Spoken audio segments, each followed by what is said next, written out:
Hello, and welcome to the presentation, Success Selling in the United States. This is a training for building materials manufacturers.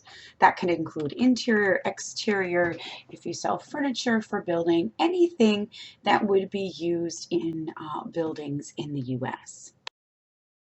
So let's get started. What do you get as part of this training? Well, first, you get already in your inbox or shortly before this presentation is over, you will get our free PDF, A Roadmap to Selling in the US. This is a companion guide to this presentation and will actually give you some very specific information on building codes. So please look for that in your email. Also, in a second email will be a survey. We'll ask you to complete a quick survey. We're always trying to improve what we're teaching and targeting it specifically to what people are looking for when they are wanting to get into the US market. So there'll be a survey. Upon completing that survey, you will get a copy of this presentation, all of the slides, in case you want to go over a key points with people on your staff or within your company. Finally, you will get our contact information. If there is something you want to talk about specifically, you have some specific questions that this did not answer for you, please feel free to drop us an email. I will give you my email address at the end of the presentation. As you can see also on the middle slide there, it's dstaff@labelingsustainability.com. But also I will follow up with an email after all of that to make sure you do not have any additional questions. So let's get started. The target audience for this presentation is manufacturers of construction and building materials. The U.S. building market is worth over $60 billion. And if you want to sell here, how do you get started? It's 9.806 million square miles of land, which means that's a lot of construction. But it also means it's a lot of diversity in construction. Things that they build on the East Coast of the United States are dramatically different and have different types of materials often than things built on the West Coast of the United States. So where can you get started?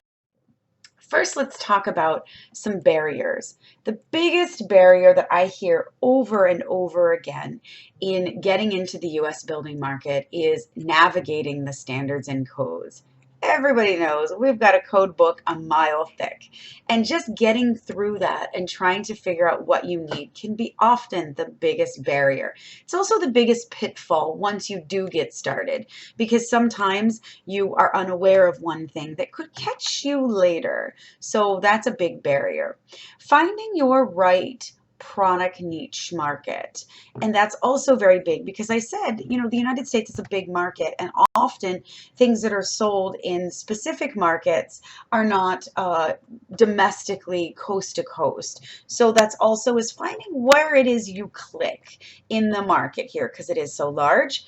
And then the third barrier often is representation by a qualified sales force who knows the market dynamics, right? So you can find someone to rep your product, but do they know what they're doing? Do they have the tools they need? Can they guide you so that you get profits quickly and it makes the market worth entering? So these are some barriers we're going to talk about today. A good company that I often work with for testing, they do a lot of testing, is QAI Laboratories in Rancho Cucamonga, California. And the big project manager there always says that the best thing to do is to do everything in this process in steps. Plan your timeline. Start with how long it's going to take to do each step. And then this will help you identify your pathway to certification. It helps you to then test. And lastly, introduce your product. And when you do it in that order, you're going to have much better chances of success. So when you're talking about compliance, I am always going to recommend that you start with compliance. It will save you time. It will save you money.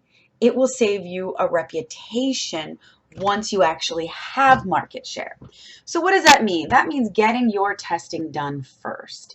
Whatever it is that we have deemed or you've deemed or someone has deemed that you need, get that done. Have it under your belt so that your architect doesn't specify that product and he's standing in front of a building inspector on a building that's half built trying to explain why you don't have testing, that will ruin you in the US market. Even though you may have had testing done in Japan or Europe, unless that lab is certified, recognized by US standards, you still could have a problem. So we always recommend that you have at least a few of the main tests, if you've had them done outside the US for very specifically fire, have it done in the US as well. It's not a super expensive test, and it could, again, save you time and money later. Actually, fire could save you a huge lawsuit. So what happens when you don't know what you don't know? This is all a lot to think about and to get started with. So what happens next? Well, first I would ask you to identify your keystone standards. That could be, is your product exterior? Is your product interior? Are you looking for an environmental spin to your product? You know what you make is very environmental, and the U.S. environmental building market is the largest building movement in modern history. So it does behoove you to look at your environmental aspects of your product and really try to play to that market as well. But we'll talk more about that. So when you're talking about exterior, building codes here are going to be very regional in a lot of cases and very specific. This is an example of the United States and the wind loads that are needed. Now, this doesn't even take into consideration hurricanes. It doesn't take into consideration very inclement weather patterns. All it says is, on the average, you can expect these types of wind zones in the United States. And the hot spot is actually in the middle where there's tornadoes. But here is one thing to consider. When you look at that roadmap guide that you'll be getting in your email, you're going to want to look at Miami-Dade. That is going to be the hurricane codes, and those are specifically along the coasts, eastern coast. If your product is interior, everything you're going to read about for interior is going to have some kind of VOC, some off-gassing, some MSDS.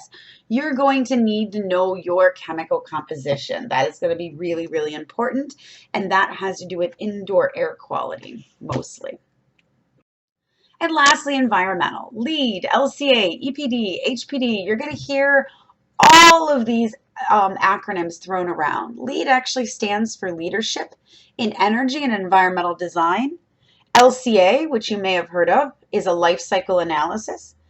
EPD, very popular in Europe, is an environmental product declaration.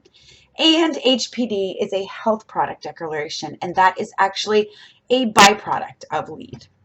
So those are all additional standards to think about and try to navigate. First, you understand the science of what you sell. Once you know that science and you are compliant with building codes, then you can start working on your market niche. Is your product primarily commercial or residential construction? Those are two very different markets in the US. And what types of projects are you primarily interested in as a good fit? Example, are you great for schools or healthcare or offices? The science of what you sell is actually going to help you with that, because we're going to need to know very specific things if you're in schools or healthcare, but it also is going to really establish your niche market. Maybe after understanding that your product is so low VOC, you understand that maybe healthcare and schools is a good market that you hadn't thought about. The market. Now, who do you tell your story to? You know the science, you know what you make, you've got your testing. Who do you tell your story to? That's another huge barrier in the United States. So if you have a product that you want to be specified by architects in large new construction buildings, then you need an AIA presentation. Where do you get that? How do you work on that? AIA stands for American Institute of Architects. What if you want to market it to builders or distributors? Where do you find them? And what kind of marketing is appropriate for their channels? Finding the right representation in the right market is key.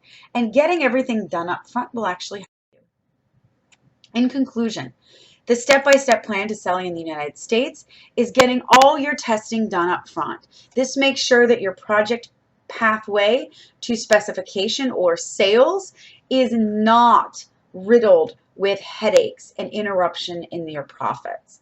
Next, when you pick your market niche, you'll be more successful because you'll know what to sell to whom. And lastly, crafting your message. This is the biggest key. If you think you are going to bring a product into the US and someone's going to miraculously rep it to the right segment, to the right people, and then they're going to help you get everything ready, that's going to be rare. The majority of good representation in the US will come as a result of you doing all this work up front and then finding them. Because obviously we're all about the least resistance, right? So if they don't have to do a lot of work and you've already done it for them, they will be absolutely happy to rep your product. And in conclusion, thank you very much. Let's make this work. We look forward to answering any of your questions and helping you reach selling success in the United States. My name is Denise Staff, and this is my email, tstaff@labelingsustainability.com. Please take that down and feel free to email me any questions at any time that you might have. Good luck. Thank you.